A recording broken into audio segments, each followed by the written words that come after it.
আপনাকে ধন্যবাদ আমাকে আজকে আমন্ত্রণ জানানোর জন্য। আপনাকেও ধন্যবাদ। এবং সরাসরি প্রশ্নে যাই যে বেগম জিয়ার মৃত্যুর পর আমরা দেখলাম যে ভারতের প্রধানমন্ত্রীর শোক বার্তা নিয়ে ভারতের পররাষ্ট্রমন্ত্রী জয়শঙ্কর তিনি বাংলাদেশে আসলেন, তারেক রহমানের সাথে বৈঠক করলেন এবং ফিরে গিয়ে প্রশ্নের উত্তরে তিনি বলছেন, মানে বাংলাদেশ সফর নিয়ে তিনি বলছেন যে সামনে নির্বাচন, বাংলাদেশে আসন্ন নির্বাচন নিয়ে তিনি শুভকামনা জানাচ্ছেন এবং নির্বাচনের পর পরিস্থিতি থিতু হলে সুপ্রতিবেশী সুলভ আচরণ সেটির বিস্তার ঘটবে এই অঞ্চলে, এরকম একটা বার্তা তিনি দিচ্ছেন। মানে এর আগে যখন বাংলাদেশের নির্বাচন নিয়ে কথা বলতো ভারত, তখন সবসময় ইনক্লুসিভ নির্বাচনের কথাটা বলতো। এবারে আসলে নির্বাচনের জন্য শুভকামনা জানিয়ে দিল ভারত।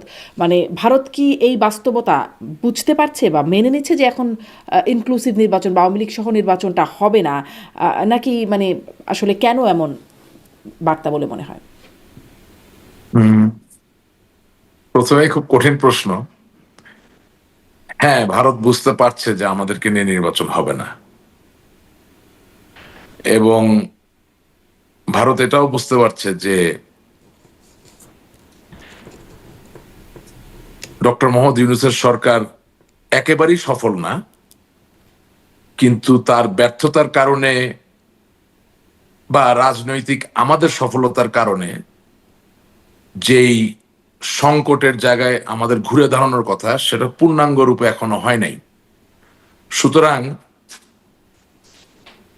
বহির্বিশ্বের অনেক বন্ধু, অনেক শুভাকাঙ্ক্ষী চাইতেই পারে অনেক কিছু, কিন্তু তাতে যে আমাদের এই নির্বাচনে অংশগ্রহণ করা হবে এটা মনে হয় না।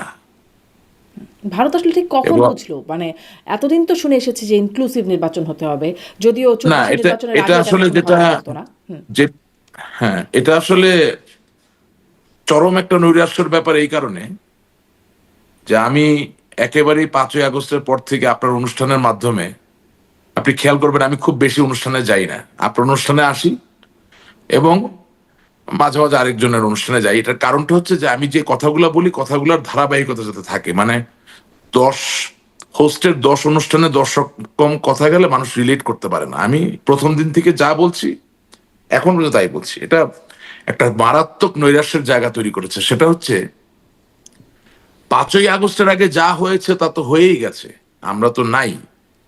কিন্তু 5ই আগস্টের পরে যেটাকে ইংরেজিতে বলা হয় এভলিউশন, পলিটিক্যাল এভলিউশন, অর্থাৎ রাজনৈতিক বিবর্তন, এটার সাথে আমরা এখনো সংযোগ স্থাপন করতে পারি নাই।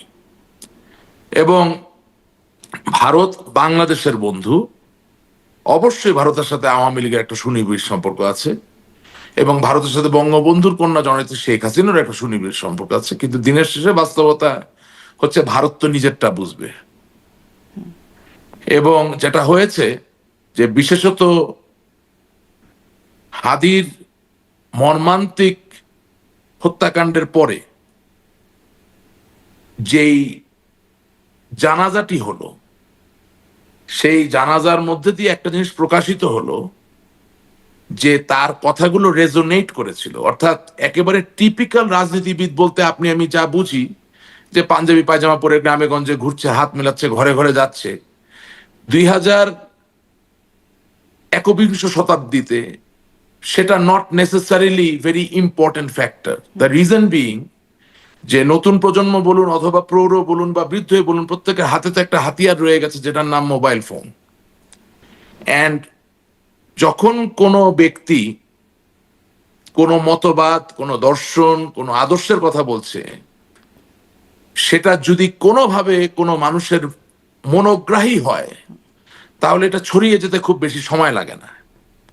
এবং অনেস্টলি স্পিকিং, আমি হাদির রাজনৈতিক যে দিক দর্শন সেটার সাথে একমত নই সর্বক্ষেত্রে, কিন্তু সে যখন বলে আমি ইনসাফ চাই সমাজে, সেটার সাথে আবার আমি একমত। কারণ আমি আওয়ামী লীগ করি বা বিএনপি করি বা জাতীয় পার্টি করি অথবা ইনকিলাব মঞ্চ করেন, প্রত্যেকের কিন্তু বাংলাদেশের মানুষের জন্য ইনসাফ বা সুবিচারই চাওয়ার কথা। সুতরাং সেখানে কোনো মত পার্থক্য থাকার কোনো সুযোগ নাই।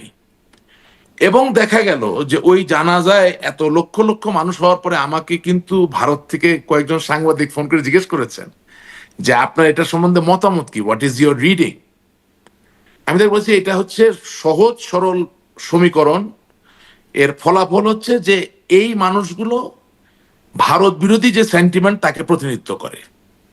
অর্থাৎ বাংলাদেশের 18 কোটি মানুষ তার ওই জানাজায় যায় নাই, আপনার 14 লক্ষ বা 15 লক্ষ বলা হচ্ছে গিয়েছে, তো 14 লক্ষ 15 লক্ষ বাংলাদেশের বিভিন্ন পর্যায় থেকে এসেছে, বিভিন্ন জায়গা থেকে এসেছে, এবং এরা হাদির যে সেন্টিমেন্টটা যেটা পুঁজি করে সে রাজনীতি করতো, অর্থাৎ ভারত বিরোধী যে একটা সেন্টিমেন্ট সে লালন করত, সেটার তারা ধারক বাহক, সেটার তারা প্রতিনিধিত্ব করে। সো এটা ভারতের যারা নেতা তারা অনেক বেশি প্রজ্ঞাবান, তারা একেবারেই একটা সলিড, একেবারে প্রুভেন একটা ডেমোক্রেটিক প্রসেসের মধ্যে দিয়ে আসে, they have a track record, যার জন্য তারা এটাকে অবজ্ঞা করতে পারছেন, অবজ্ঞা করছেন না, এটাকে তারা আমলে নিচ্ছেন। হ্যাঁ, আমরা কতটুকু নিতে পারছি আমার আসলে আপনাদের প্রসঙ্গটা তাহলে আসি, তার মানে কি এরকম যে ভারত আসলে হাদি হত্যাকাণ্ডের পর সেই জানাজার না প্রেক্ষাপটে তারপরেই একরকম না অনুধাবন হলো যে তারপরে না, ইনক্লুসিভ নির্বাচন না, তারা বা আপনারা বাদ? না, এটা তো একটা, শুনেন, জানাজাটা একটা ডেমোক্রেটিক টুলে রূপান্তরিত হয়েছে। এটা আমি এর আগেও একদিন একটা অনুষ্ঠানে বলেছি। জানাজা হওয়ার কথা আপনার পরকালের পরপারের একটা উসিলা, যেখানে মানুষ আপনার জন্য ক্ষমা চাবে, আপনার জন্য দোয়া করবে, আপনার ঋণ থাকলে সেই ঋণের ভার আপনার সন্তান নিবে, সেটা যেমন সত্য, ঠিক একইভাবে যে কোনো একজন পাবলিক ফিগার, মানে একজন পলিটিক্যাল সোল বা একজন পলিটিক্যাল মানুষের জন্য এটা একটা ডেমোক্রেটিক টুলও। অর্থাৎ আমি আওয়ামী লীগকে সমর্থন করেই, আওয়ামী লীগের আদর্শে বিশ্বাস করেই বলতে চাচ্ছি যে আওয়ামী লীগ ছাড়াও তো আরো দল সমাজে থাকবে বা আছে। যখন কোন দলের নেতা, আমি এখন হাদি থেকে চলে আসব বিএনপির চেয়ারপারসন বেগম খালেদা জিয়ার জায়গায়, যে আমরা 15 বছর যেটা করেছি ধরেন, হ্যাঁ, আহ, আপনি সেদিন আমাদের দলের একজন শীর্ষ শীর্ষ নেতা বলবো না, কেন্দ্রীয় নেতা, তার ইন্টারভিউ নিচ্ছিলেন, সে বলছিল সবকিছু নাকি আইনসম্মত ভাবে হয়েছে। হ্যাঁ, আইনের পরেও তো কথা থেকে যায়, আইনসম্মত ভাবে বেগম খালেদা জিয়ার সাথে আপনি যাই করেছেন, যখন 1.5 কোটি 2 কোটি লোক জানাজায় উপস্থিত হয়, তার মানে হচ্ছে আপনার ওই আইনসম্মত কর্মকাণ্ডকে তারা সমর্থন করে না। এখন আপনি যদি নিজে একটা গণতান্ত্রিক দল হন, আপনি যদি জনগণের দল হন, তাহলে তো জনগণের পছন্দ বা অপছন্দটাকেও তো আপনাকে গায়ে লাগাতে হবে। এর মানে এই না যে সবসময় আপনাকে আইন ভাঙতে হবে, বাট আমি বলতে চাচ্ছি যে কতটা আসলে আমরা কি অর্জন করলাম। এবং আমার ধারণা ভারতের পররাষ্ট্রমন্ত্রী মহোদয় জয়শঙ্কর সাহেব খুবই প্রজ্ঞাবান একজন ব্যক্তি, উনি কিন্তু টিপিক্যাল পলিটিশিয়ান না, হিজ এ ব্যুরোক্রেট। মানে আপনার পররাষ্ট্র বিষয়ক আমলা ছিলেন, শীর্ষ আমলা ছিলেন, হ্যাঁ, রাজনৈতিক একটা তো জায়গা আছে। আর প্লাস ভারতের যারা রাজনীতি করেন তাদেরকে আমাদের ভালো না লাগলো এটা বাস্তব যে তারা টাইম টেস্টেড, হ্যাঁ, সময়ে তারা পরীক্ষিত, যেই তাহলে দলেরই কি হোক। এরকম, মানে আপনার কথার মধ্যে অনেকগুলো এখন বিষয় আবার চলে আসছে যেগুলো আমাকে পরে হয়তো জি, প্রশ্ন করতে হবে, সাথে সাথে করতে পারলে ভালো হতো, কিন্তু হয়তো করবো যে তাহলে কি এরকম যে ভারত আসলে এখন একরকম মানে পল্টি দিচ্ছে, বা যদি একটু ভালোভাবে বলি, বা অবস্থা বুঝে তাদের অবস্থান বদলাচ্ছে, বিষয়টা কি এরকম? ধরুন যদি এখন শেখ হাসিনা ক্ষমতায় থাকতেন, প্রধানমন্ত্রী হিসেবে থাকতেন, আপনারা সরকারে থাকতেন, তাহলে কি এইরকমভাবে জয়শঙ্কর আসতেন, বা মানে হতো কি এরকমটা? মনে হয় না এভাবে আসতেন, বা তার থেকেও বড় কথা, পোল্টি দেওয়া শব্দটা ব্যবহার করতে চাই না। ভারত তো একটা পরাশক্তি এবং আমাদের পরম মিত্র দেশ। আমি এভাবে বলতে চাই যে তারা বাস্তবতার সম্মুখীন হচ্ছে যে হ্যাঁ, আওয়ামী লীগ যেমন সত্য, বিএনপিও তেমন সত্য। তারা কি ধরেই আমি নিয়েছে এটাকে খুব পরবর্তী সভ্যভাবে বলতে প্রধানমন্ত্রী চাই। তারেক রহমান, মানে তার সাথে আমার দেখা আমার করা? হ্যাঁ, আমার মনে হয় তাই। এই স্পেকুলেশনটা খুব জোরদার, জোরদার একটা স্পেকুলেশন আছে।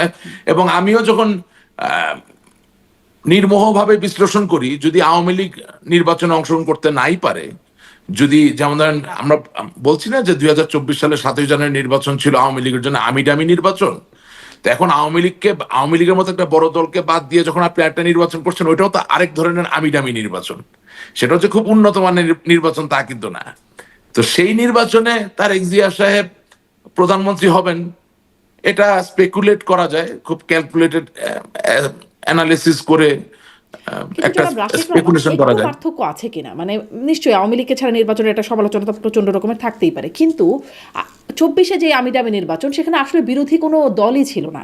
জাতীয় পার্টি মোটামুটি আওয়ামী লীগের মতো করেই নির্বাচন করতো, তাদের কথা মতো না শুনেন, নির্বাচন করতো, কিন্তু এখন কিন্তু জামাতকে একটা শক্তিশালী অবস্থানে দেখা যাচ্ছে, শক্ত বিরোধিতা শোনেন, দেখা যাচ্ছে। না আমার মনে হয় না, একটু ডিফারেন্ট ব্যাপারটা। আমি আপনাকে প্রথম কথা বলি, প্রথম কথা, এই নির্বাচন থেকে আওয়ামী লীগের বিরাট বড় শিক্ষা নেওয়ার ব্যাপার আছে। আপনি জাতীয় পার্টির মতো একটা পলিটিক্যালি ডিবেটের মানে ভিতরে থাকা একদম বিতর্কিত একটা সত্তাকে যেভাবে ব্যবহার করেছেন এবং তারা যেভাবে সুযোগ সুবিধা নিয়েছে, হ্যাঁ, আজকে দেখেন সেই জাতীয় পার্টি আওয়ামী লীগের 15 বছর মধু খেয়েছে, সবভাবে খেয়েছে, আজকে তারা ওই নির্বাচনে অংশগ্রহণ করছে। একবারও কি তারা বলছে যে আমি আওয়ামী লীগ ছাড়া এই নির্বাচনে যাব না? তার মানে এখান থেকে আওয়ামী লীগের শিক্ষা নেওয়ার ব্যাপার আছে। তা বলছে না, এক, তবে আওয়ামী লীগকে নির্বাচনে আচ্ছা, অংশগ্রহণ করতে দেওয়া উচিত, তারা এটা বলছে। না সেটা তো একটু বলতেই হবে, তাছাড়া তার মূল্য থাকে না। কিন্তু তখনই বুঝতাম বাপের বেটা, হ্যাঁ, যদি যার ক্যাবিনেটে মন্ত্রী ছিলেন, আপনার দলের চেয়ারম্যান হোসেন মোহাম্মদ এরশাদ সাহেব মন্ত্রী পদমর্যাদায় বিশেষ দূতের দায়িত্ব পালন করেছেন, আপনি জি এম কাদের জাতীয় পার্টির চেয়ারম্যান, আপনি নিজে পূর্ণ টার্ম ফুল মিনিস্টার ছিলেন, আপনার দলের আরো অনেকে মন্ত্রী ছিলেন, আপনার দলের প্রত্যেক মহাসচিব আজ অবধি প্রত্যেকে আওয়ামী লীগের সময় কোনো না কোনো ভাবে এমপি হয়েছেন। কিভাবে হয়েছেন সে জায়গায় যেতে চাই না, সেটা বাদ দিলাম, বাট হয়েছেন তো, বেনিফিশিয়ারি সামহাউ অর দি আদার। তো সেই জায়গায় আপনার অবস্থানটা কি থাকা উচিত ছিল, যে ওকে, আওয়ামী লীগের যদি কোনো লোকের প্রতি সুনির্দিষ্ট অভিযোগ থাকে, তার কোনো ব্যক্তির প্রতি সুনির্দিষ্ট কোনো অভিযোগ যদি প্রমাণিত হয়ে যেয়ে থাকে, তারা নির্বাচন করবেন না। কিন্তু আওয়ামী লীগের মতো জনমানুষের একটা দল, বঙ্গবন্ধুর দল, স্বাধীনতার দল, সেই দল নির্বাচন করে না, আর আপনি 15 বছর তার সাথে ছায়ার মতো চললেন, আজকে আপনি তার জন্য একটা প্রতিবাদ করতে পারেন না। খুবই নির্লিপ্ত চিত্তে বলছেন আওয়ামী লীগ নির্বাচন করলে ভালো হয় বা আওয়ামী লীগের নির্বাচন করা উচিত। এটা আর যাই হোক, আপনি আমাকে যাই বলেন, একজন আওয়ামী লীগের কর্মী হিসেবে I don't accept this at all. এবং আমরা তো যথেষ্ট গভীরের মানুষ, অনেক খবর আমরা রাখি। জাতীয় পার্টি মন্ত্রী থাকুক বা না থাকুক, কি কি সুবিধা নিয়েছে, কোথা থেকে কি পেয়েছে, এভরিথিং ইনশাল্লাহ আই নো। আমি এগুলো এখন সামনে আনতে চাই না। আমি শুধু চাই আওয়ামী লীগের যারা নেতাকর্মী আছেন, লক্ষ কোটির নেতাকর্মী, তারা এখান থেকে শিক্ষা গ্রহণ করুক। আর খোদার ফজলে আওয়ামী লীগের নীতি নির্ধারক যারা মনে করেছিলেন যে জাতীয় পার্টিকে দিয়ে আদৌ কোনো পারপাস সার্ভ হবে, তারাও একটু শিক্ষা গ্রহণ করুক যে এই জাতীয় পার্টি হচ্ছে একটা ফুটবলের মতো গোল জিনিস, ওরে আপনি যেদিকে লাথি মারবেন সেই দিকে চলবে, তার নিজের কোনো চরিত্রের ব্যাপার নাই। সেটা শেখ হাসিনার একটা ফোনালাপ, মানে লিক হওয়া ফোনালাপে শুনছিলাম যে না, ওই ফোনালাপ অন্য জাতীয় জিনিস। পার্টি ডেড ইস্যু, মানে জাতীয় পার্টিগুলো দেখেছি কখনো বিএনপির সাথেও জোট করেছে, কখনো আওয়ামী লীগের সাথে, যাই হোক জাতীয় পার্টিকে আলোচনায় না নিয়ে। শুনেন, আমি আমি বলি, একটু আওয়ামী লীগের অবস্থান আপনি, নিয়েও জানতে না চাই। একটু আপা, একটু আপনি যে ফোনালাপের কথা বলছেন, সেখানে আওয়ামী লীগের সভানেত্রী হিসেবে জাতীয় পার্টির কোনো সাংগঠনিক ভিত্তি নাই, এই ব্যাপারটাই তার কথা ইঙ্গিত বহন করে।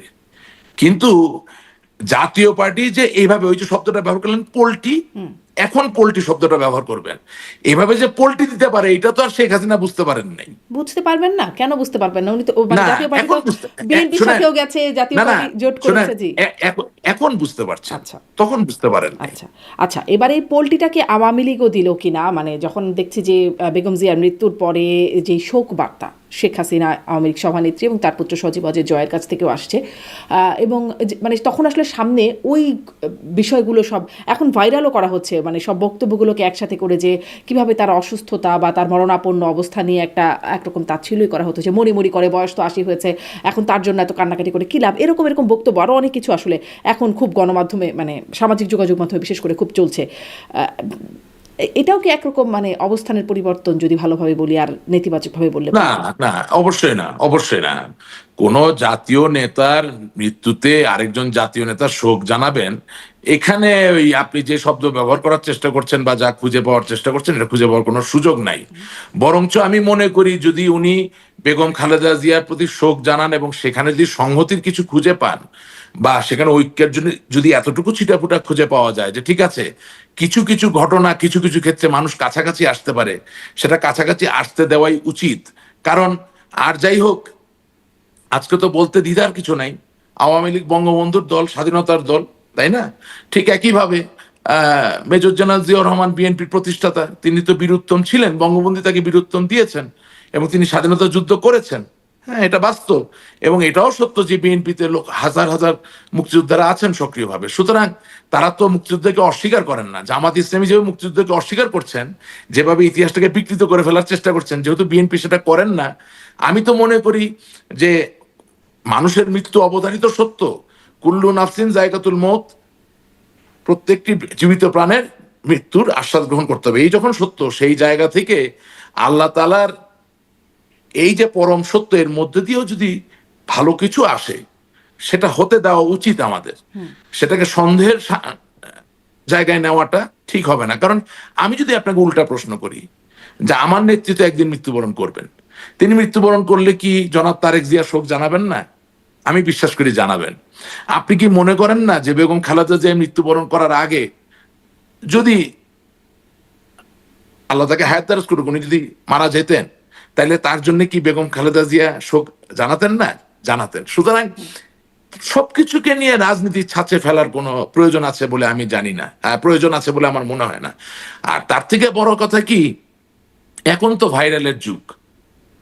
সব আপনি বলেছেন সঠিক না, এটা ঠিক, যতটুক খারাপ বলেছেন সেটা কোনোদিন হারাবে না, বারবার ঘুরে আসবে। এখন সেটা তো যিনি বলেছেন তাকে সেই রেসপন্সিবিলিটি নিতে হবে। মানে আপনিও বলেছেন, এর আগেও একদিন আমিও বলেছি, আমি এখনই বলতে চাচ্ছিলাম যে আমি নিজেও বলেছি। যেটি হ্যাঁ, আমি নিজেও বলেছি। হ্যাঁ, আমি এমন সব কথা বলেছি যেগুলো হয়তোবা আমি যদি ভবিষ্যৎ দেখতে পারতাম বলতাম না। আমি যেসব কথা বলেছি আমি হয়তোবা যদি বুঝতাম যে এর মাঝে তন্ত্রকতা আছে, এর মাঝে প্রতারণা আছে, এর ভিতর অসততা আছে, কপটতা আছে, আমি বলতাম না। অবশ্যই আমি বলতাম না।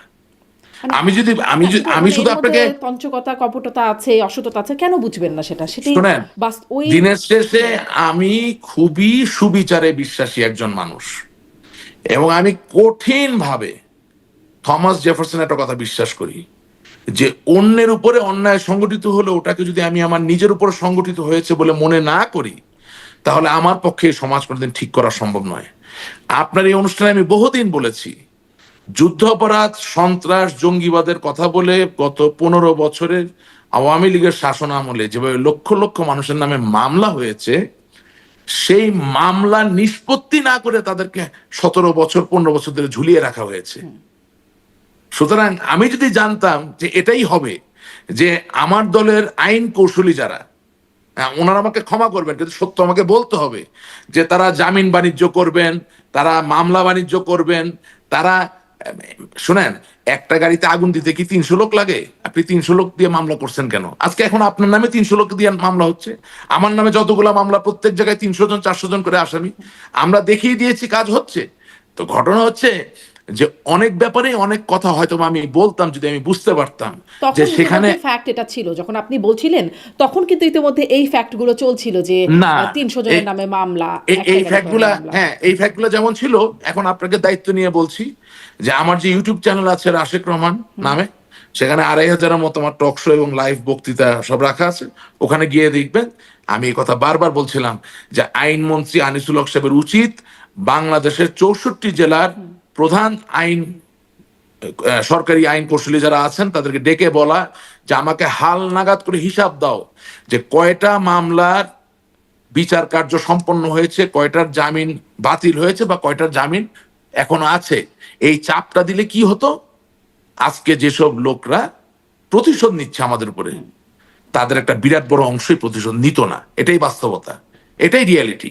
এবং আমি আপনাকে বলি, অন রেকর্ড আপনার প্রোগ্রামে আমি বলছি যে আমি তো আপনার জুলাই মাসের 16 তারিখ থেকে আমি দেশের বাইরে, আমি আমার ব্যক্তিগত কাজে দেশের বাইরে গিয়েছিলাম, আমি আসতে পারিনি, রাইট? অথচ আজকে 19টা হত্যা মামলার আমি আসামি, এবং প্রত্যেকটা মামলায় 300-400 জন করে আসামি। এখন প্রশ্ন হচ্ছে, যেই মামলার 1 নাম্বার আসামি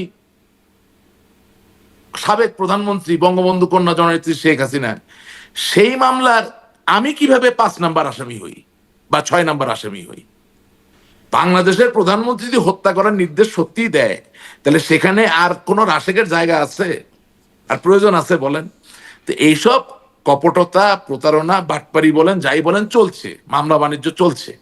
এবং এই মামলা বাণিজ্যের কারণেই আজকে আমাদের শত শত লক্ষ লক্ষ নেতা কর্মীরা তারা তাদের ভয়েস এক্সপ্রেস করতে পারছেন না। এবং বাস্তবতা হচ্ছে আমরা এখনো এক রকমের প্রতিশোধের শিকার হচ্ছেন। তখন যদি এরকম মামলা বাণিজ্যগুলো না হতো বা মানে ভুয়া মামলাগুলো না হতো, তাহলে হয়তো এরকম হতো না। মানে এই প্রতিশোধটা কি সামনে বন্ধ হবার ইঙ্গিত দেখেন? ধরেন আপনারাও বলেন, আপনাদের নেতাদের সাথে যখন আমি প্রশ্নটা করি, যখন আপনাদের নেতাদের সাথে কথা হয়, তখনও আপনারা বলেন যে আসলে সেই 15ই আগস্ট বেগম জিয়ার জন্মদিন পালন, 21শে আগস্ট তার একটা ক্ষোভ, রাগ, সেটির একটা বহিঃপ্রকাশ তো ছিলই। তার প্রেক্ষিতে আবার একটা রকম অবস্থা।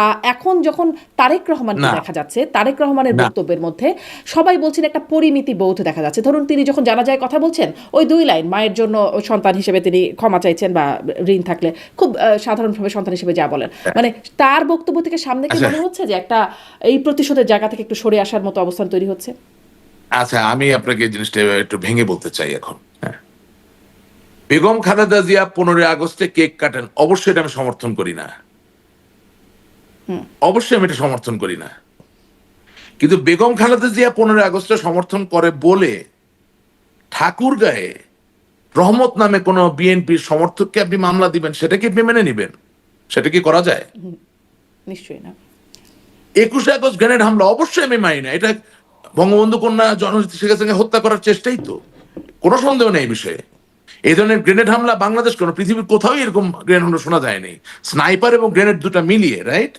জনাবা আইবি রহমান আজকে পৃথিবী থেকে গত হয়েছেন। হ্যাঁ, আরো অন দ্য স্পট 22 জন লোক মারা গেছেন। কত শত শত লোক গ্রেনেডের স্প্লিন্টার নিয়ে ঘুরছে, তারাও হয়তো গ্রেনেডের কারণে মারা গেছেন, আমরা জানি না। বহু লোক প্রাণ দিয়েছে। অবশ্যই জনাব তারেক রহমান 21 আগস্টের গ্রেনেড হামলার যতটুকু দায়, সেই দায়ের বিচারের যেই জায়গা, সেটা অবশ্যই যেই সরকার ছিল, আছে, থাকবে, তাদের দায়িত্ব। কিন্তু 21 আগস্টের গ্রেনেড হামলার জন্য আপনি আমার রংপুর মিঠাপুকুরের আজহার নামে কোনো লোককে ঢুকাই দিলেন জেলের ভিতরে, সেটা তো আর হচ্ছে না, সেটা তো হওয়া উচিত না। অল আই এম সেইং যে আমরা ফোকাস ছিলাম না, আমরা সম্প্রসারিত হয়ে গিয়েছিলাম, কারণ আমরা প্রত্যেকটা জায়গায় বাণিজ্য খুঁজে পাচ্ছিলাম। শুনে আমি এখন নাম বলবো না আপনাকে, বাংলাদেশের কোনো এক দূতাবাসের দায়িত্বপ্রাপ্ত একজন সরকারি কর্মকর্তা, উচ্চপদস্থ। আমি তো ধরেন এই জুলাই মাসে দেশে বাইরে যাওয়ার পরে কোথায় আশ্রয় পাবো, কোথায় থাকবো, আমার তো আর বিদেশে কোনো ঘর বাড়ি ছিল না ভাই। এটা একদম পয়েন্ট অফ রেকর্ড, আমার এখনো কোনো ঘর বাড়ি নেই, বাট আমি নিরাপদে আছি। এই তো বাস্তবতা। কোথায় সেটেল করব, কোথায় বাচ্চাটা স্কুলে যাবে, কোথায় লেখাপড়া, সেটা ঠিক ছিল না। যেহেতু অনেকগুলো দেশে গিয়েছি, গোপনে হোক যেভাবেই হোক সরকারি ওই কর্মকর্তার সাথে, পররাষ্ট্র মন্ত্রণালয়ের কর্মকর্তার আমার কথাবার্তা হয়েছে। তিনি আমাকে বলতেছেন, স্যার আপনি কি আপনাদের ব্যর্থতাটা বুঝতে পারতেছেন? আমি বলছি, না বুঝতে পারতেছি না তো। বলছে, স্যার আমি এই পররাষ্ট্র মন্ত্রণালয়ে চাকরি করি আজকে 20 বছর, জীবনে কোনোদিন কেউ আগ বাড়ায় এসে বললো না যে এই দূতাবাসের মগ দরকার, বিশেষায়িত মগ, মানে যে কফির মগ বিশেষায়িত দরকার। যেই না আপনারা সরকারে আসলেন, শুরু হয়ে গেল বঙ্গবন্ধুর ছবি দিয়া বিশেষায়িত মগ দেওয়ার প্রস্তাবনা। এখন স্যার আমার সচিব মহোদয়ের ঘাড়ে কয়টা মাথা আছে যে কোনো একজন ওদেরকে কি বলে যারা এইসব ফ্র্যাঞ্চাইজ আইটেম বানায়, মানে এই ধরনের সাপ্লায়ার যদি প্রস্তাব দেয় যে বঙ্গবন্ধুর ছবি দিয়ে, বঙ্গবন্ধুর শতবার্ষিকী দিয়ে আমি বিশেষায়িত মগ দিতে চাই, হ্যাঁ, ইন্ডিয়ার দূতাবাস, থাইল্যান্ডের দূতাবাস, বুলগেরিয়ার দূতাবাস। কিন্তু স্যার উনি কি বঙ্গবন্ধুকে ভালোবেসে মগে ছবিটা দিতে চাচ্ছেন, নাকি উনি বুঝতে পারছেন যে এই প্রস্তাব দিলে উনি ব্যবসাটা পাবেনি এবং 50 টাকার মগটাকে উনি 300 টাকায় বিক্রি করতে পারবেন? এই যে একটা কথা, এই মগ থেকে আপনি এটাকে বড় জায়গায় নিয়ে যান, সব জায়গায় এটাই হয়েছে। এবং আমার ভয় যে জনাব তারেক জিয়া এই যে আমি দামি নির্বাচনে জিতবেন, বাংলাদেশের প্রধানমন্ত্রী হবেন, উনিও কি এই বিশেষায়িত ব্যবসা বাণিজ্যের হাত থেকে নিজেকে রক্ষা করতে পারবেন? প্রতিটা কঠিন সময়কে সম্মুখীন হতে গেলে, মানে মুখোমুখি হতে গেলে একটা টিম লাগে। আমাদের দলের টিম কি? এখন যে আমাদের এত বড় সংকট, আপনি যে কাউকে জিজ্ঞাসা করেন এক কথায়, প্লিজ ডিসক্রাইব, ধরেন মার্কিন একজন সিনেটর জিজ্ঞেস করলো আওয়ামী লীগের কোনো বড় নেতাকে যে ভাই আপনাদের একটা টিমের নাম বলেন যারা এই সংকটকে মোকাবেলা করবে, আমরা কোনো নাম বলতে পারবো? করিছে পরিছে খাইছে এই বলা ছাড়া আর কোনো লোক আমাদের আছে বলেন? ঠিক একইভাবে যদি বিএনপিকে আপনি এখন নিবিড় ভাবে জিজ্ঞাসা করেন যে আগামী দিনের এই আধুনিক বাংলাদেশকে যদি এগিয়ে নিতে হয়, আপনাদের টিমটা কোথায়? এই তো নির্বাচন তার কয়েকদিন পরে। বলছেন যে I have a plan, No, sure. Maybe he has a plan. I'm not going to debate with that. There is nothing wrong in having a plan. It's a good thing that he has a plan. এই যে চিন্তা করে Martin Luther king এর সাথে I have a dream that one day the people of this country shall not be judged by the color of their skin, rather they will be judged by the content of their character. এই যে Martin Luther king অমোক যে statement, হ্যাঁ, সেখান থেকে উনি এতটুকু নিছেন যে I have a plan. Okay, good, এটা তো ভালো জিনিস, এটা তো নতুন জেনারেশন, নতুন প্রজন্ম গ্রহণ করবে। But you have a plan, who is going to execute that plan?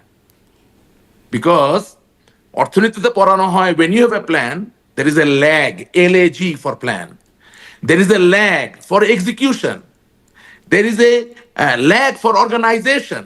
So এই যে LAG, যখন আপনি এই ল্যাগকে ঠিক মতো ম্যানেজ করতে পারবেন তখন you are a success story. হ্যাঁ, এখন আপনি ধরেন একটা মোবাইল ফোন বানালেন, আপনি কি মনে করছেন বিএনপিতেও সেই টিম নাই? আমি মনে করছি না, আমি তো আপনাকে জিজ্ঞেস করছি, আপনি যখন গণমাধ্যম কর্মী, আপনি পেয়েছেন নাকি কোনো টিম হাতে? আপনি নাম শুনেছেন নাকি? কারা কারা হবে আগামী দিনের বাংলাদেশ ব্যাংকের গভর্নর? কে হবে বাংলাদেশের আগামী দিনের অর্থমন্ত্রী? কে হবে বাংলাদেশের আগামী দিনের পরিকল্পনা মন্ত্রী? কে হবে বাংলাদেশের আগামী দিনের শিক্ষামন্ত্রী? আপনি 5ই আগস্টের পরে যে মব দেখছেন, যে মব নিয়ে আমরা কথা বলছি, এবং ডক্টর মোহাম্মদ ইউনূস ব্যর্থ হয়েছেন এই মবকে সামলাতে গিয়ে, সেই মবকে যদি চিরকালের জন্যে বিদায় জানাতে হয় এবং বাংলাদেশের মানুষকে যদি সহনশীল করতে হয়, তাহলে এই যে বিশাল কর্মযোগ্য শিক্ষামন্ত্রীকে পালন করতে হবে বাংলাদেশের মানুষের মনন, হৃদয়ে পরিবর্তন আনার জন্য। Who is that person? এটা তো who is that legendary figure? নির্বাচনের পরেই সেটি মানে নির্ধারিত হয়। এটি তো আমাদের কালচার যে নির্বাচনের আমাদের শিক্ষামন্ত্রী ছিল যে জীবনে বিশ্ববিদ্যালয়ে পড়ে নাই, বিশ্ববিদ্যালয়ের ভিতর দিয়ে হাঁটে নাই, প্রথম শিক্ষামন্ত্রী, 12টা বাজাইয়া দিছে। দ্বিতীয় শিক্ষামন্ত্রী ছিল উনি সবকিছুই পড়ালেখা করছে, উনি যে আসলে কি হইতে চাইছেন উনি নিজেও জানেন না। আর তৃতীয় শিক্ষামন্ত্রীর কথা তো বললামই না, তাকে কোনো উপদেশ পরামর্শ দেওয়া যায় না। এই একই যদি অবস্থা হয় পরবর্তী সরকারের সময়, তাহলে দেশটা যেহেতু আপনার আমার সকলের, তাহলে খুব ভালো কিছু আমরা আশা করব বলে মনে করছি না। জি, এই প্রশ্নটা মানে 5ই আগস্টের পর থেকেই আসে যে এই যে আপনি যে বিষয়গুলোর কথা তুলছিলেন, আপনার দলের বিষয় এবং আপনার নিজের বিষয়ও, যে তখন এটা যদি বুঝতাম, ওইটার জন্য কি আপনি নিজে সরি ফিল করেন এবং আপনার দলের এইসব বক্তব্যের কারণে কি দলের ভেতর থেকে কোথাও সরি বা অনুশোচনা ফিল করে কিনা? আমি একটু রেকটিফাই করতে চাই নিজেকে। এখানে 3টা ব্যাপার আমি ক্ষমা প্রার্থনা করব। একটা হচ্ছে যা সত্য হচ্ছিল সেটা রেকর্ডেড অবস্থায় আছে, আমি বলেছি, কিন্তু যতটা সজোরে বলতে পারার শক্তি আমার ছিল সেটা আমি করি নাই। আল্লাহ আমাকে ক্ষমা করুন, এই দেশের মানুষ আমাকে ক্ষমা করুন, বাট আমি বলেছি, বলি নাই যে তা না। যখন এমন ধরনের সেমিনার হয়েছে যে বিএনপি জামাতকে আর খুঁজে পাওয়া যাবে না, বাংলাদেশে আর জঙ্গিবাদ নেই, তখনও আমি যথেষ্ট যৌক্তিকভাবে, সম্প্রসারিতভাবে বলার চেষ্টা করেছি এই ধারণা ভুল, we are going towards the wrong direction. But আমি কোথায় ক্ষমা চাচ্ছি? যে আমার আসলে উচিত ছিল সকল ভয় ভীতিকে পরিত্যাগ করে, যেটা আমার দায়িত্ব একজন নেতা হিসেবে, সেই সজোরে বলতে পারা। হ্যাঁ, এবং আপনি কিন্তু ডিবিসিতে ছিলেন, আপনার অনেক অনুষ্ঠান আমি করেছি, আপনি মনে করে দেখবেন যে অনুষ্ঠানের আগে পরে মাঝখানে কিন্তু অনেক সময় বলার চেষ্টা করেছি we are making mistakes, but yes, আমি ক্যামেরা যখন চালু হয়েছে বলতে পারি নাই। হ্যাঁ, এটা গেল 1। 3 নাম্বার, আমাকে ক্ষমা প্রার্থনা। তখন কেন তারেক রহমানকে উন্মাদ বলতে হয়? তখন কেন আপনার মানে বেগম জিয়া মুক্তিযুদ্ধ করেছেন, এই প্রশ্নগুলো তখন কেন বলতে হয় আসলে? না, আমি তারেক রহমানকে কোনোদিনও উন্মাদ বলেছেন, আমি অন রেকর্ড আপনাকে দেখাতে পারবো, আপনি 16 অনুষ্ঠানে বলেছেন। না, আমি উন্মাদ বলিনি, আমি একটা কথাই শুধু বলেছি যে তাদের সাথে কিসের সংলাপ, প্রশ্ন ছিল সংলাপে। না, ওটা আমি দুটো কথা যেটার জন্য আমি ভাইরাল ছিলাম, দুটো কথা। একটা কথা আমি বলেছিলাম যে নতুন প্রজন্মের অধিকার আছে জানার যে তারেক রহমান সাহেবের আয়ের উৎস কি ইংল্যান্ডে, এবং এটা মারাত্মক রকম ভাইরাল হয়েছিল। তখন শেখ রবিউল সাহেব ওই অনুষ্ঠানে ছিলেন, তিনি বর্তমানে মনোনয়ন পেয়েছেন, হয়তোবা তিনি জানতেন না, বেচারা ঠিক মতো উত্তর দিতে পারেন নাই, উনি একটু রাগ হয়েছিলেন, উত্তেজিত হয়ে গেছিলেন, যার দরুন ওই ক্লিপটা খুব ভাইরাল হয়েছিল। আর 2 নাম্বার আরেকটা ব্যাপারে আমি করেছিলাম, সেটা হচ্ছে যে যখন তিনি বলেছিলেন যে মেজর জেনারেল জিয়াউর রহমান বাংলাদেশের প্রথম রাষ্ট্রপতি, তখন আমি ওই জায়গায় বলেছিলাম যেগুলো বললে যেটা হচ্ছে যে ওনার যে স্থান, সেই স্থানটাকে উনি নিজেই বিতর্কিত করে ফেলতেছেন। কিছু জিনিস নিয়ে বিতর্ক তৈরি করা লাগে না, কারণ এটা তো সময় প্রমাণিত হয়ে গেল। আমরা বেগম খালেদা জিয়াকে জেল দিয়েছি, বেগম খালেদা জিয়াকে আমরা জেলে রেখেছি, বেগম খালেদা জিয়াকে আমরা বাড়ি থেকে বের করেছি, কি লাভ হয়েছে বলেন? সময় উত্তর দিল না। নিশ্চয়ই, মানে আমি আসলে সেই বক্তব্যগুলোর কথা বলছিলাম যে আওয়ামী লীগের একদম শীর্ষ নেতা থেকে শুরু করে আপনারা যখন বলেছেন সেগুলোর জন্য আমাকে একটু সিমলেস ভাবে বলতে দেন। তো যেটা হলো যে বেগম খালেদা জিয়ার জানাজায় সময় প্রমাণ করে দিল আল্লাহ তাআলা প্রমাণ করে দিল যে আপনি অনেক কিছু করতে পারেন, কিন্তু জনগণের ভিতরে জায়গা থাকলে তারা আপনি কাউকে শূন্য করতে পারবেন না। ঠিক একইভাবে পলিটিক্যাল রিটরিক আমাদের থাকতে পারে, কিন্তু দিনের শেষে রিয়েল বাস্তবতা কি সেটাও আমি বলেছি। সেদিন আমি বলছি যে ওটা যত জোরে আমার বলতে পারা উচিত ছিল সেটা আমি বলতে পারি নাই। আর দ্বিতীয় কথা, উল্টো কথাটা জোর দিয়ে বলেছিলেন। না ওটা বলতে পারি নাই, তো বললাম তো যেটা বলা উচিত ছিল। হ্যাঁ, এমনকি যেটা এই যে এখন আপনার এখানে বললাম না, মামলা বাণিজ্য, মানুষকে হয়রানি করা, এগুলো আমরা খুব জোর দিয়ে তো আমি বলতে পারি নাই। আমি এটা বলেছি, বিভিন্ন সেমিনারে বলেছি, বাট কোনো টক শোতে এসে আমি এভাবে বলতে পারি নাই। পরের দিকে সময়, টিভি, এইসব জায়গায় বলা শুরু করলাম যখন দেখলাম যে অবস্থা খারাপ। বিকজ প্রথমে তো আমার দায়িত্ব হচ্ছে বলে শোধরানোর চেষ্টা করা। আমরা তো যাদের হাতে ক্ষমতা আছে তাদেরকে বিভিন্নভাবে বলার চেষ্টা করেছি, please don't do this, you must come out of this. কে কার কথা শুনে বলেন? হ্যাঁ, কে কার কথা শুনে? আর তার মধ্যে তো একজন ছিল খোদার কোন ফজলে। রকম সংলাপ, তাদের সাথে কিসের সংলাপ, এটি ছিল আপনারও আচ্ছা অবস্থান। এখন দেখছি আচ্ছা, আওয়ামী লীগের অফিসিয়াল ফেসবুকে বলছে এখনো মানে সংলাপ হতে পারে, আলোচনা হতে পারে এই বিষয়ে।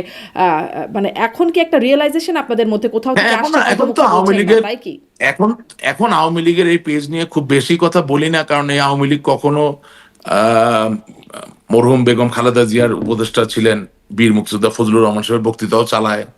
কখনো দেখি রুমিন ফারহানা, যে বিএনপির এমপি ছিলেন, বর্তমানে বহিষ্কৃত হয়েছেন, বহিষ্কার হওয়ার আগে বিএনপিতে থাকা অবস্থায় যা বলে সেটাও দেখি চালায়। মানে আওয়ামী লীগের পেজের উপর তার কারো হাত চালাতে নাই। সমস্যা কি? না, চালাতে সমস্যা হচ্ছে যে দিনের শেষে আপনি কাকে এন্ডোর্স করতেছেন, কি এন্ডোর্স করতেছেন। তারা যদি সঠিক আর কথা এখন বলে এন্ডোর্স করলে না, সমস্যা কি? না, আর এখন যদি আপনি এটা এন্ডোর্স করেনি, তাহলে আগে করলেন না কেন? যে প্রশ্ন আপনি আমাকে বলছেন আমি একই প্রশ্ন করতে পারি, যে তাহলে আগে করলেন না কেন? So let's not get into that, let's get into the fundamentals. What are the fundamentals? দেশ যদি ভালো চলে আগামী দিনে, তাহলে মনে করবেন যে আওয়ামী লীগের যারা নির্দোষ লোক আছেন, নেতাকর্মী, তাদের জন্য দেশ ভালো হবে। ঠিক আছে? আর দেশ যদি ভালো না চলে, তাহলে পৃথিবীতে অনেক দেশই ধ্বংসপ্রাপ্ত অবস্থায় চলে গেছে, আমাদের অবস্থাও তাই হবে। এটাই রিয়ালিটি। দেশ ভালো চলবে কিনা সেটি সামনে নির্বাচন প্রসঙ্গে একটু কথা বলবো আপনার সাথে, অল্প মানে ছোট ছোট করে শুনতে চাইবো। কিন্তু একটা প্রসঙ্গ সেদিন শুনছিলাম আরেকটি টক শোতেই, সেই একই মানে প্ল্যাটফর্ম যেখান থেকে আপনার প্রসঙ্গ, আমার কাছ থেকে? না না না, আপনার নয়, সম্প্রতি একটা টক শো, যুগান্তরের বর্তমান যিনি সম্পাদক আব্দুল হাই শিকদার, তিনি বলছিলেন যে 1991 সালের ঘটনা, মানে আমি আসলে যে প্রতিশোধের রাজনীতি সেটি নিয়ে যে কথাটা বলছিলাম তার প্রেক্ষিতে এই প্রসঙ্গটা টানতে চাই, যে তখন নাকি তখনকার বিরোধী দলীয় নেত্রী শেখ হাসিনা, তার পুত্র সজীব অজেদ জয়, তিনি ড্রাঙ্ক অবস্থায় গাড়ি চালিয়ে ফুটপাতে গাড়ি উঠিয়ে দিয়েছিলেন, একজন মানুষও মারা গিয়েছিলেন, পুলিশ তাকে নাকি ধরে নিয়ে গিয়েছিল। এবং তখন শেখ হাসিনা তৎকালীন প্রধানমন্ত্রী বেগম খালেদা জিয়াকে ফোন করেছিলেন এবং বলেছিলেন যে আপনার কাছে মা হিসাবে এটা অনুরোধ করছি, এরকম একটা বক্তব্য তার কাছ থেকে শুনছিলাম। আমি আসলে এই বিষয়টা জানি না, এরকম কি কোনো বিষয় আসলে ছিল যে সম্পর্কটা এরকম একটা পর্যায়ে ছিল? এরকম কি ঘটনা কি আসলে ছিল, জানেন আপনি? সজীব অজেদ জয় ভাইকে তো আমি আমার 13-14 বছর বয়স থেকে চিনি। আমি তো জীবনে ড্রাঙ্ক হইতে দেখি নাই, আর আমি তো আর বেডরুমে যাওয়া লোক। আমি তো এমন না যে ওই দূর থেকে সালাম দেওয়ার জন্য, নট এক্স্যাক্টলি দ্যাট। হ্যাঁ, প্রধানমন্ত্রীর সন্তান হওয়ার পর অবশ্যই কিছু প্রোটোকলের ব্যাপার থাকে, বাট আদারওয়াইজ আপনি যেই সময়কালের কথা বলছেন, তখন আমার যেই পরিমাণ অ্যাক্সেস, যেভাবে আমি যেতে পারি, হ্যাঁ, অনেক আমার অনেক বন্ধু বান্ধব যারা এখন they are in very good place in the society, তারা তো আমার ওই কারণে বস বস ডাকে, কারণ আমার তো ওই বাসায় তো বেডরুমে উঠতে তো আমার কোনো প্রোটোকল লাগতো না। সো আমি তো কোনোদিন মদ খেতে দেখলাম না। হ্যাঁ, আর এমন সব জিনিস নিয়ে আলাপ করা, যিনি লিখতেছেন ওনারও তো আশেপাশে দেখা দরকার। এইগুলো মানে হয়েছে কি, আমাদের রাজনীতিটা আমরা কোথায় নামিয়েছি, আমরা জিনিসটা ঘরের ভিতর নিয়ে গেছি। রাজনীতিবিদদের ছেলে মেয়ে, তাদের ঘর, তাদের একান্ত নিজস্ব সময়ে কি দোতারা বাজাইলেন না গিটার বাজাইলেন, কাবাব খাইলেন না মুরগির রোস্ট খাইলেন, এটার মধ্যে ঢুকে যাচ্ছি। You cannot solve any problem like that. মানে এরকম কোনো ঘটনার অস্তিত্ব আসলে আমি জানি না, আমার জানা মতে নাই। আমি তো মদ খেতে দেখি নাই, আমি তো মাতাল হইতে দেখি নাই। জি, স্পষ্ট। এটা এমনি মানে ঘটনাক্রমে জানতে চাইলাম যে এরকম কি ঘটনা আসলে ছিল কি। মানে আমার বাবা তো এখন 34 বছর ধরে আওয়ামী লীগের কোষাধ্যক্ষ, আপনি মনে করেন এটা এমনি এমনি তো না। আওয়ামী লীগের গঠন তো 3 নাম্বার পজিশন। তো আমরা তো ঘরের খবর কিছু জানি। তো কই, আমি তো দেখলাম না কিছু। সজীবদের জয়কে দেখছি যে তিনি বলছেন যে মানে নববর্ষের শুভেচ্ছা জানিয়ে ঐক্যবদ্ধ হবার কথা বলছেন দেশের স্থিতিশীলতার স্বার্থে, মানে খুবই সাধারণ কথা এবং জেনারিক সেন্সে একটা কথা তিনি বলছেন। আসলে কাদেরকে ঐক্যবদ্ধ হবার কথা বলছেন? কারণ আমরা এর মধ্যে আবার দেখছি যে জামাতের আমির তিনি রয়টার্সকে দেওয়া সাক্ষাৎকারে বা তারেক রহমানের সাথে বৈঠকের পরেও একরকম বোঝা যাচ্ছে তারাও ঐক্যমতে সরকারের কথা চিন্তা করছেন। না, ঐক্য ওখানে তো আসলে জামাত ইসলামের জন্য যেটা হয়েছে এটা একটা খুব মজার ব্যাপার হয়েছে। বেগম খালেদা জিয়ার মৃত্যুর পরে জানাজা দেখে বুঝে গেছে যে আর কোনো সম্ভাবনা নাই, সুতরাং ঐক্যের কথা তো বলবেই। তারা তো বিএনপিকে ল্যাং মারার জন্য প্রস্তুত ছিল। দে আন্ডারস্টুড যে বাংলাদেশের মানুষ, এটা আপনার অনুষ্ঠানে আমি আগেও বলেছি, তারা যেভাবে ভাবছে তারা কোনোদিন ওই সমর্থন পাবে না। শুনেন, এখানে একটা ব্যাপার হয় কি, ধরেন আমার ফেসবুকে যখন আমি কোনো পোস্ট দিই বা আপনার অনুষ্ঠান যখন যায়, অনেক লোক গালি দেয়, বুঝলেন, আজে বাজে বাবা মা তুলে গালি দেয়। তাই মাঝে মাঝে চিন্তা করি যে আমার কি সমর্থন এতই কম যে এই গালি দেওয়া লোকের কাউন্টারে কেউ কিছু বলে না।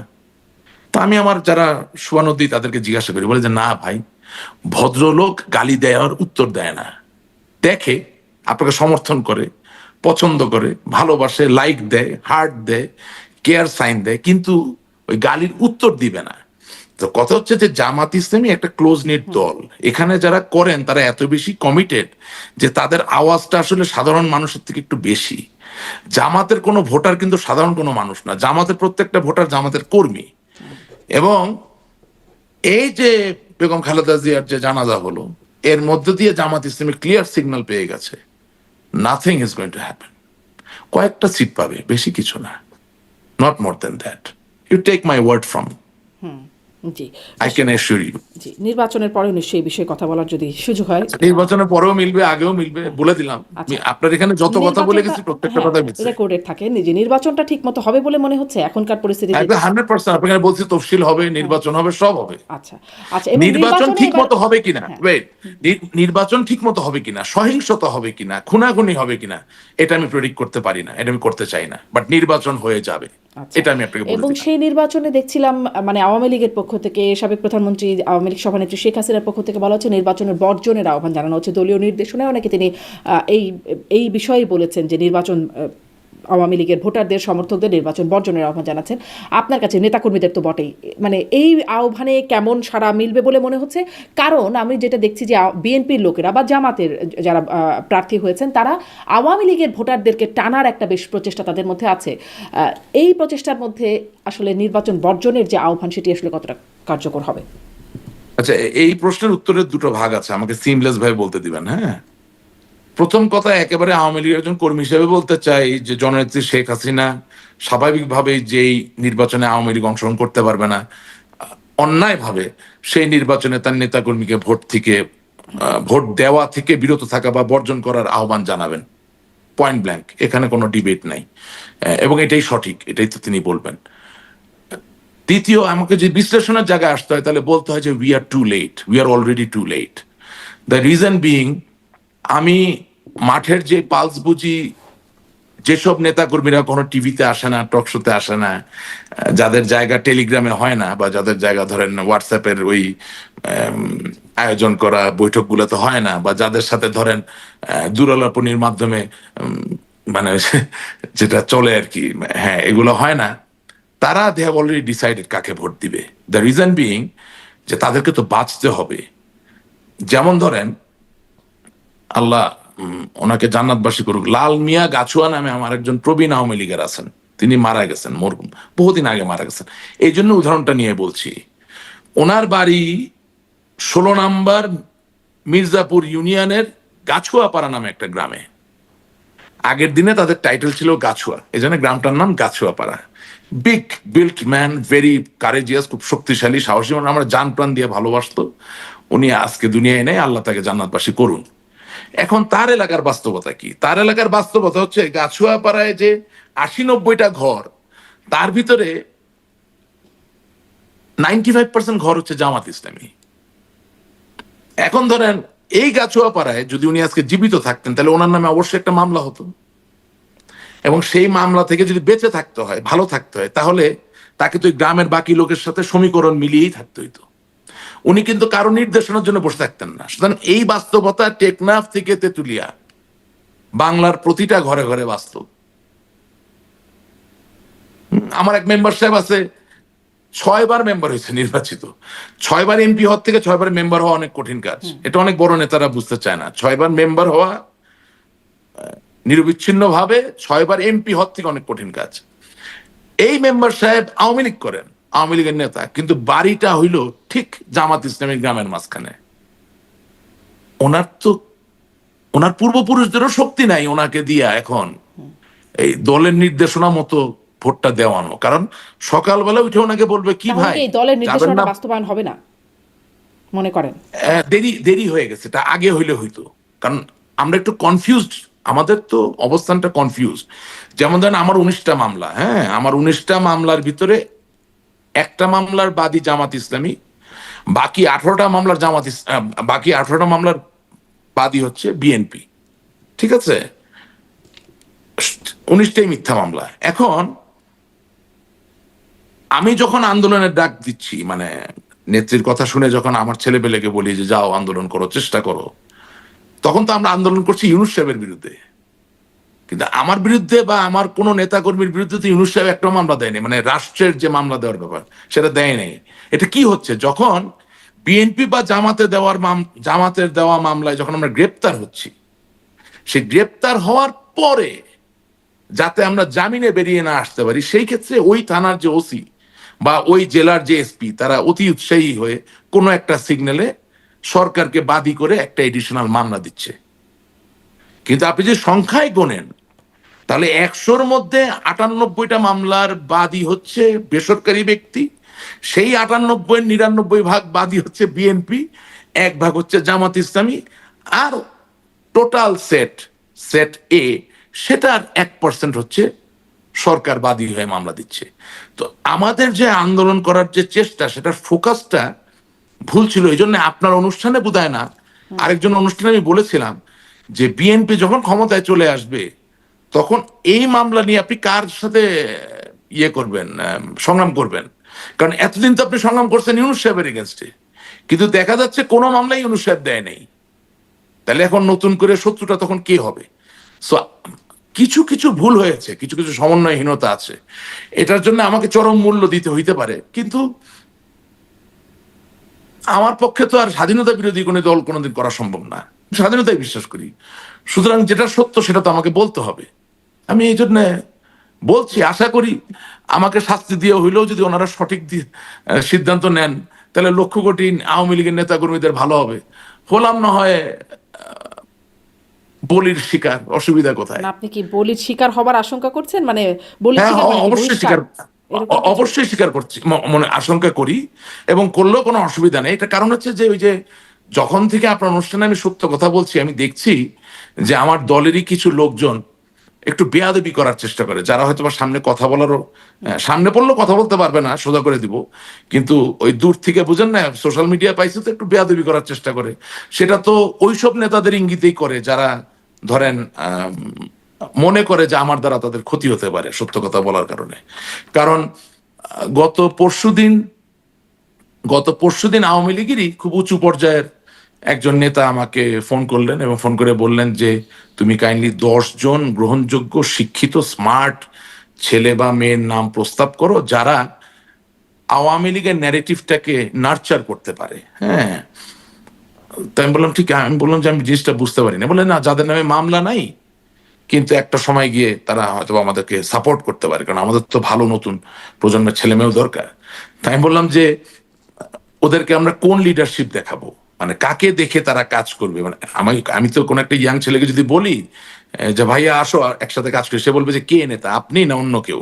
বা আমি এখন যেই নামগুলা বলবো 10 জন কেন, আমার পক্ষে তো একজনও খুঁজে পাওয়া সম্ভব না, কারণ তাদের তো কোনো গ্রহণযোগ্যতাই নাই।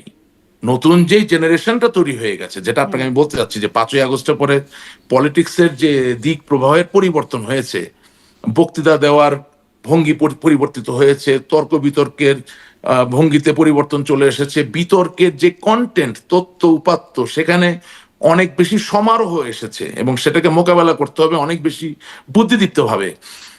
সেই জায়গায় তো যেই ওল্ড সেট, তাদের প্রতি কোনো অসম্মান আমার নাই, তাদেরকে আমি সম্মান করি।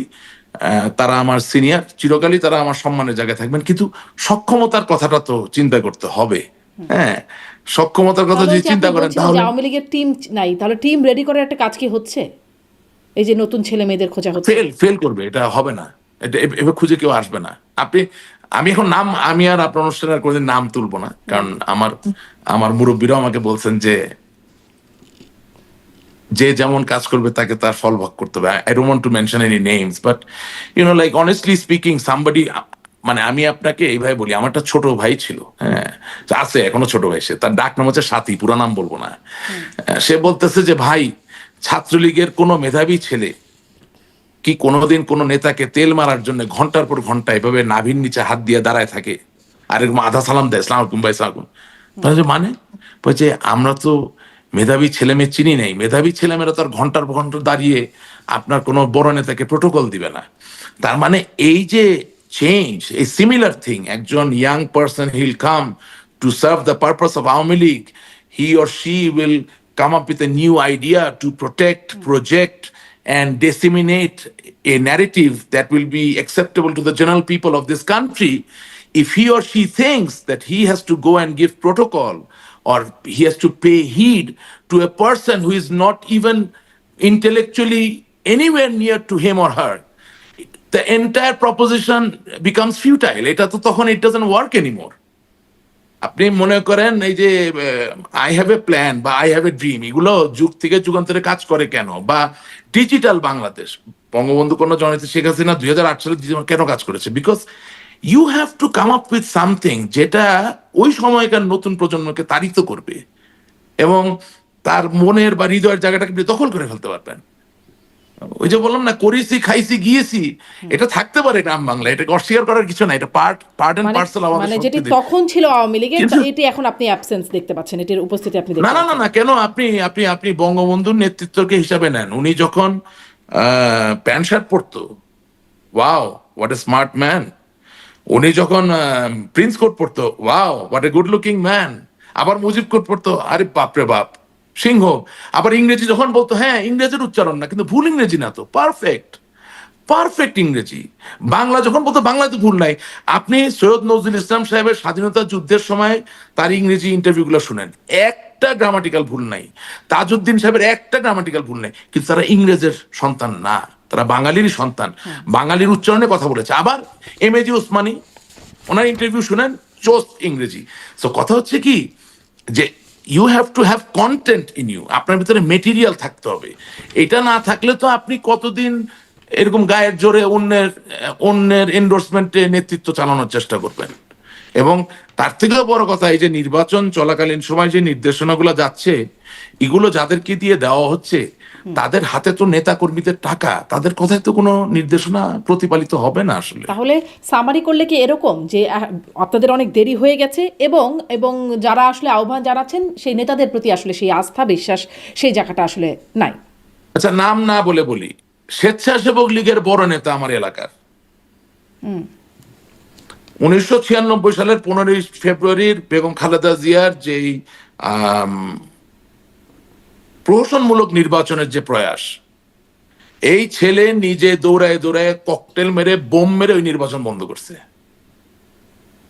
এই ভদ্রলোককে এখন ডাইকা কাছে পাওয়া যাচ্ছে না, বলে যে আমাকে মাফ করে দেন, দোয়াও চাই, মাপও চাই। কারণ 15টা বছর যেই পরিমাণ নির্যাতনের শিকার হয়েছে তার ডাইরেক্ট নেতার দ্বারা, সে বলে I don't want to do this anymore. এখানে একটা অ্যামেজিং ব্যাপার হয়েছে, আমরা আমাদের নিজেরা মাংস নিজেরা খেয়েছি, কিন্তু এটা এখনো বন্ধ হয় নাই। আপনি এই যে বঙ্গবন্ধু কন্যা জননেত্রী শেখ হাসিনা বললেন যে আমরা নির্বাচনের জন্য প্রস্তুত, আমার 300 আসন। রিয়েলিটি কি? যারা পরিসংখ্যান করে তারা তো আমাকে ফোন করে টাকা চায়। আমি যে টাকা না দেই, পরিসংখ্যানের নাম ঠিক মতো আসবে না। এখন কেন আসবে না? কারণ যারা পরিসংখ্যানটা করছে তারা ওই 15 বছরে যারা কমিটি বাণিজ্য করেছে, সেই কমিটি বাণিজ্যেরই তো একটা অংশ। তাহলে কি এরকম যে 300 আসনে প্রার্থী প্রস্তুত, এই প্রার্থীরা আসলেই প্রস্তুত? নাম্বার 1। আর নাম্বার 2, যারা প্রস্তুত হলো তারা টাকা দিয়ে প্রস্তুত হলো। ওই পরিসংখ্যান ঠিক নাই। আমি বললাম আপনাকে, একদম ঠোঁট কাটা কথা বলে যাচ্ছি, ওই পরিসংখ্যান ঠিক নাই। এই দলকে আমি ভালোবাসি, আমি ভিতরের কথা মনে বলছি, ওই পরিসংখ্যান ঠিক নাই। প্রথম কথা, আওয়ামী লীগের সিদ্ধান্ত নিতে হবে যে আমরা আগে যেসব অরাজনৈতিক ভুল সিদ্ধান্ত নিয়েছি সেগুলো আগামী দিনে আর নিব না, এবং আগামী দিনে এই সিদ্ধান্ত নিব না এটা প্রত্যেকটা নেতাকর্মীকে বুঝিয়ে দিতে হবে। যে কমিটিতে আছে তাকেও, যে কমিটিতে নাই তাকেও বোঝাতে হবে। 2 নাম্বার, আপনাকে লক্ষ্য স্থির করতে হবে যে আমি কি আন্দোলনের মাধ্যমে কোনো সরকারের পতন ঘটাবো? তাহলে আইদার আন্দোলন অর নির্বাচন, দুটোই করবেন, এটা হয় না। দিস ইজ রং ডিসিশন আমার মনে হয়। হ্যাঁ, তো এভাবে আরো অনেক কিছু আছে করা দরকার। আর আপনার দলের অবস্থান কি মনে হয় আপনার কাছে, আন্দোলন নাকি নির্বাচন, কি চায়? কি চায় জানি না, আমি বুঝি না, আচ্ছা, আপনি বোঝেন না মানে? আমি বুঝি না কি চায়। আচ্ছা, এবার একদম শেষের দিকে একটু, একদম অনেকটা সময় কথাও বলছি, শেষের দিকে আপনি বলছেন হাদির মৃত্যুর পরে আসলে পরিস্থিতি অনেকটা বদলে গেছে বা অনেক কিছু সামনে চলে আসছে, অনেক কিছু বোঝা গেছে, যেটি মানে হাদি হত্যাকাণ্ডের পরপরই, বা হাদি তখনও হত্যাকাণ্ড না বল, তখন আসলে হত্যার চেষ্টা অবস্থায় ছিল, তখন দেখা গেল সবাই প্রথমত ইনকিলাব মঞ্চের বা হাদির যারা সতীর্থ তারা সবাই মির্জা আব্বাসের দিকে আঙ্গুল তুললেন, তারপরে একবারে সবাই মিলে ভারতের দিকে একটা আঙ্গুল তুললেন, সেটি সার্জিস আলম তিনি লিখলেন উই আর অন ওয়ার, মানে একদম ভারতের সাথে যুদ্ধে আছে, ভারতের সাথে মাহমুদুর রহমান আমাদের এর সম্পাদক, পত্রিকার সম্পাদক, তারপর আরও রাজনীতিবিদরা যারা আছেন তারা ভারতের আধিপত্যবিদের কথা বলছেন, তার বিরুদ্ধে কথা বললেন। কিন্তু এখন ইনকিলাব মঞ্চের মঞ্চ থেকে বলা হচ্ছে, এবং তার যে ইনকিলাব মঞ্চের একজন কর্মী ডাকসু নেত্রী ফাতিমা তাসনিম জুমা তিনি বলছেন সেই শুটার দেশেই আছে, ফয়সাল তিনি দেশেই আছে, এবং কারো অনিচ্ছায় তারে ধরা হইতেছে না, অথবা এনকাউন্টারের পরিস্থিতি তৈরি করার জন্য তারে ধরা হইতেছে না, মানে এরকম একটা কথা বলছেন। আসলে আমি আসলে আপনার কাছে প্রশ্নটা করতে চাই, ভারতের অবস্থানটা এখানে কি? আসলে কি ভারত তাকে, মানে ভারত আসলে কি অবস্থায় বলে আপনার মনে হয়, আপনি যদি সেটাই বলেন। প্রথম কথা হচ্ছে ওবায়দুল কাদের সাহেবের প্রথম ইন্টারভিউ 5ই আগস্টের পরে যে ভদ্রলোক নিল, কি জানি নাম, কমল না অমল, কি নাম জানি ভাই, যে আমারও ঠিক মনে নাই, তবে দেখেছি। আরে আপনি আপনার ফেলো কলিগের নাম জানবেন না, এটা একটা কথা। আপনি কি এখন আর বাংলাদেশের সাংবাদিক? আপনি তো এখন আমেরিকা বিশ্ব তোমার তো আন্তর্জাতিক। কমল না অমল না কি, অমল। এরকম কিছু একটা। উনি আমাকে ফোন করে জিজ্ঞেস করতেছে, আচ্ছা ভাই, আওয়ামী লীগের সব নেতারা ইন্ডিয়া ছেড়ে অন্য জায়গায় চলে যাচ্ছে কেন?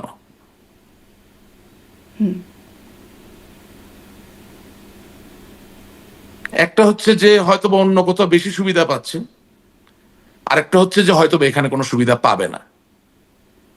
এই জায়গায় থামলাম। হ্যাঁ, যেটুকু জানি ওইটুকু বলবো, আপনি যেভাবে জিজ্ঞেস করছেন সব কথা উত্তর দিতে পারি না। হ্যাঁ, আচ্ছা, 2 নাম্বার কথা হচ্ছে হাদির শুটার জনাব মির্জা আব্বাস, আমি এটা বিশ্বাস করি না, বিভিন্ন সমীকরণে বিশ্বাস করি না। কারণ জনাব মির্জা আব্বাস সাহেবের যে এলাকাটা, সেই এলাকাটা হচ্ছে হেজিমনি ভিত্তিক একটা এলাকা, অর্থাৎ এখানে বস্তি আছে, এখানে ওয়ার্কশপ পট্টি আছে, এখানে কমলাপুর রেল স্টেশনের বিশাল বড় একটা আধিপত্য ভিত্তিক একটা জনপদের জায়গা আছে। এসব জায়গায় ধরেন সাবের হোসেন চৌধুরী সাহেবের মতো একেবারে নিরেট খুব ভালো ভাবমূর্তির মানুষ ছাড়া, অথবা মির্জা আব্বাস সাহেবের মতো বিশাল লোকবল, হ্যাঁ, এ ধরনের লোক ছাড়া এখানে নির্বাচিত হওয়ার কথা চিন্তা করতে পারে না। যেমন ধরেন আলতাফ হোসেন গোলন্দাজ নামে মরহুম একজন এমপি ছিলেন আওয়ামী লীগের, যার সন্তান বাবেল গোলন্দাজ আওয়ামী লীগ থেকে এমপি হয়েছিল, ইয়াং ম্যান, আমার সাথে সম্পর্ক খুব ভালো, খুব ভালো মানুষ। তার বাবা আমাকে বলতো যে বাবা, আমি তো গফরগাঁয়ের এমপি, এখানে তো আর মসজিদের ইমাম সাহেব এমপি হইতে পারবে না, ডাকাইতে এলাকায় ডাকাতকেই, মানে ওরকম, উনি ডাকাত না, ওরকম শক্ত সমর্থ সাহসী লোককে হওয়া লাগে। সুতরাং মির্জা আব্বাস সাহেবের যে এলাকা, সেখানে ভোটের হিসাবে হাদি কোনো ম্যাচ ছিল না, মির্জা আব্বাস সাহেব এই কাজ করতে যাবেন না, আমি এটা মনে করছি না। হ্যাঁ, আওয়ামী লীগের কেউ করেছেন কিনা সেটা তো আমি জানি না, আমি তো তদন্তকারী কর্মকর্তা না। কিন্তু আঙ্গুল উঠেছে কিন্তু আওয়ামী লীগের প্রতি, জাহাঙ্গীর কবির না। নানকের পিএস তার সম্পৃক্ততা ইত্যাদি বিষয়ে আলোচনা, ঠিক আছে, অনুসন্ধানী হ্যাঁ, বলেছেন। হ্যাঁ, এগুলা তদন্তে আসবে। হ্যাঁ, অনেক কিছু হতে পারে, নাও হতে পারে, তদন্তে আসবে, আমি ওই জায়গায় যাব না। হ্যাঁ, আমি যে জায়গাটায় যেতে চাই, যেখানে ফেইলিয়ারটা, সেটা হচ্ছে 17 বছর ফেসবুক, ইনস্টাগ্রাম, সোশ্যাল মিডিয়াকে আমরা অবজ্ঞা করেছি। কে করেছে? আমাদের হাইকমান্ড এটা হিসাবে নিতে পারেনি। এখন হাদি কেন এত বড় ফ্যাক্টর হলো? Because of social media. আমি তো আপনাকে বললাম সোশ্যাল মিডিয়া তো অনেক সুবিধা। আমি যদি শারমিন চৌধুরীর পক্ষে দাঁড়াই, এবং আমি আপনার পক্ষে যদি একটা স্টেটমেন্ট দিই, আর এই স্টেটমেন্টটা যদি মানুষের ফোনে ফোনে গ্রহণযোগ্য হয়ে যায়, তাহলে তো এর জন্য কোনো লজিস্টিক্স লাগছে না, মাইক ভাড়া করা লাগছে না, মঞ্চ ভাড়া করা লাগছে না, বাস ভাড়া করা লাগছে না, ট্রেন ভাড়া করা লাগছে না, অথবা পুলিশ রাস্তা আটকে দিয়েও কাউকে থামাতে পারছে না, সমর্থনটা অটোমেটিক্যালি তৈরি হয়ে যাচ্ছে। সো হাদির হত্যাকাণ্ড থেকে যেটা আমাদের বোঝা উচিত সেটা হচ্ছে যে ইয়াং লোক ছাড়া আগামীর রাজনীতি এগিয়ে নেওয়ার কোনো সুযোগ নাই নাই নাই নাই নাই, সেটা যেই দলই হোক, 1 নাম্বার। 2 নাম্বার, একেবারেই অলরেডি বা তোতা পাখির মতো আগের সেই কলের গানের মতো আপনি যদি রাজনৈতিক বুলি আওড়াতে থাকেন এবং অতি ভক্তি, ভক্তি থাকতে হবে, অতি ভক্তি হবে আপনার সমর্থনের জায়গাকে নষ্ট করে দেওয়ার মূল কারণ।